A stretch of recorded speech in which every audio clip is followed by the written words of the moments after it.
fim de semana.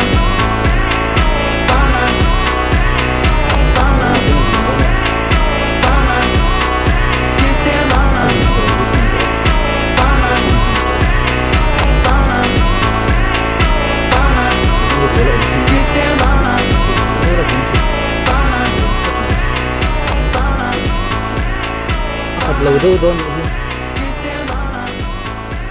hồ lắm ạ, tôi chả cái này thêm một tụ cái hồ lắm ạ, cho hắn chả phát thấy là vác cái đèn đi tục vác bốc xí đâu à, được anh em, akan man khát đón lâu tất tuần trùng chưa, sẽ phải thêm ra man vén trộn thôi nè,